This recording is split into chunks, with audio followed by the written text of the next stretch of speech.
Simple way to prove we are copying opening debate and CEO. Why the debate about success rate of advocation is not important? Listen to this carefully, Vinay, since you want me and Justin to be super explicit so bad since prelim. From 4 framings. 1 is uncertain because you can't predict the response from the people and majority, especially in Indonesia where the political climate is so vague and dynamic, especially when feminists and liberal are still super minority in status quo in both sides of the house. I.e. in 2016, liberal values sounds promising and trending, that's why PSI rising, Jokowi pander to liberal voters, NGO gets many funding. But suddenly in Jokowi in 2019 and Prabowo in 2024 suddenly shift their agenda to pander to conservative right majority until now. Therefore, the likelihood of government engage with you gonna be super uncertain in both sides because most of the time politicians only see us as political tools. But secondly, most likely even if the advocation can be manifest, it takes time in both sides. Probably the outcome of policy, the changing of economic window, or the awareness mentioned by opening debate can be filled by UIGM after 10 or 20 years. Therefore, the outcome takes long time to fly, and in the meantime, you provide them with no benefit. Meanwhile, most of the harm probably irreversible anyway, e.g. domestic abuse, inaccessibility of resources and chance to work, etc. But thirdly, even if it's true that this is debate, we said in both sides, the response of majority gonna be hostile anyway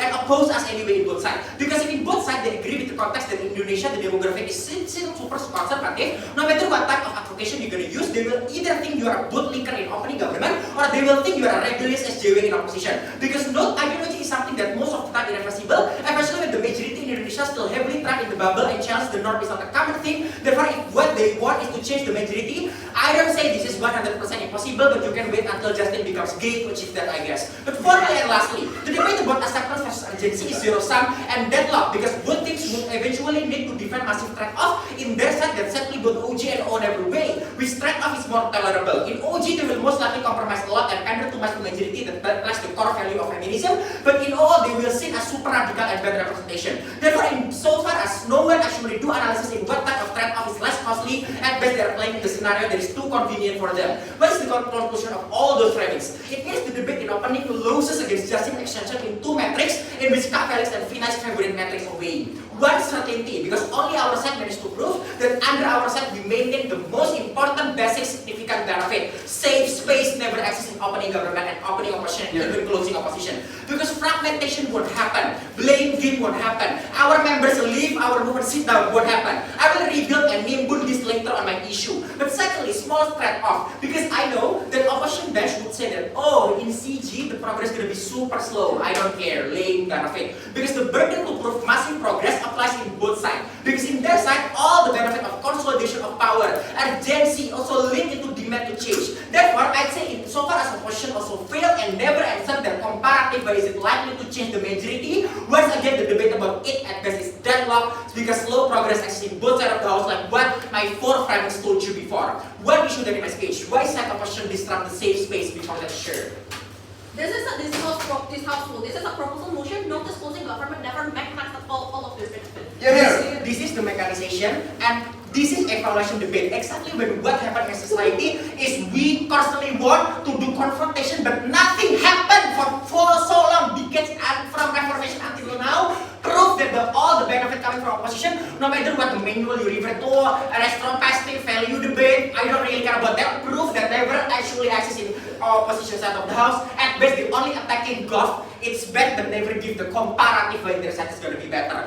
Fact that indicates all the people still majority, patriarchy, and even many women still be beneficiary of it. I don't really get why their side is better. Why is that opposition disrupt the safe space? 3 mechanization. 1, because the method of outsider strategy is really costly financially, emotionally, and really dangerous. Because what you're going to do is force all of your members to join the protest, outing themselves, showing that they are liberal.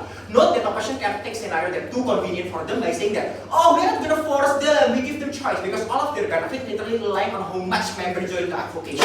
Means when you have limited amount of number, you literally need to make sure all of your members, regardless of their beliefs, socio-economic background, and capital to join and unionize their ideology, starting from moderate centrist left to all far left. Because this is prerequisite of incumbent to want to hear them, by the way. And this is so dangerous because most of our members are super vulnerable in Indonesia. We talk about women who are blue-collar workers, living paycheck to paycheck, closer to feminism because outing themselves equal with their husband beat their ass. Means the bar of contributing in such opposition going to be super high, and only 2 outcomes from that. 1, most of the members would leave because they right now think that the movement is not suitable anymore for them. To costly that they need to sacrifice literally entire of their life and their whole life, for example. Therefore, it's not a safe space anymore for them that can support them on a daily basis, that give notability to them. But secondly, there will be internal fracture because for far left member will constantly blame the other member that cannot fulfill such high bar by saying that they are not loyal, they are not contributive. It means that right now your movement becoming the same oppressor like what patriarchy did in the past. So it's a lie when oppression wants inclusion, because the likely case is actually oppression Olympic, because fragmented feminist movement would fight over which agenda you want to prioritize more. Due to the limited money and low airtime in the parliament discussion,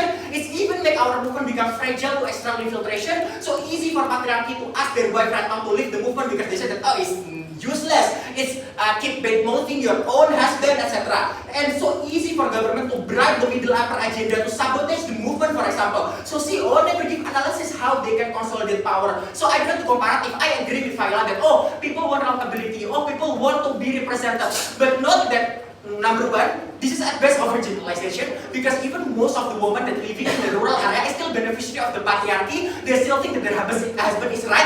They don't want to get disturbed externally, for example. But even if there are still people that want to get represented, let's just assume that there is still a liberal woman in Kudus, for example, at best of position.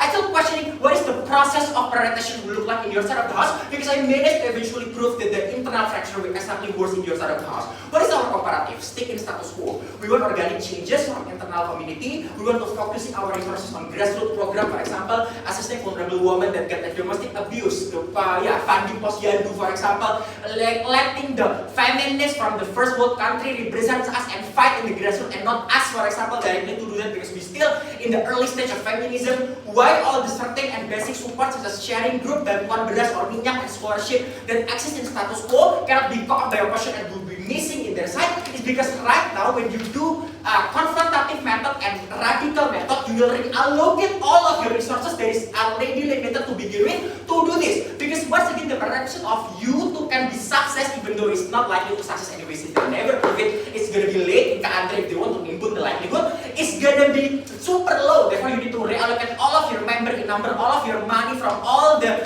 separate agenda initially to only one agenda. The agenda is gonna be too big to fail once you fail all the thing crumble down from to post to grand final.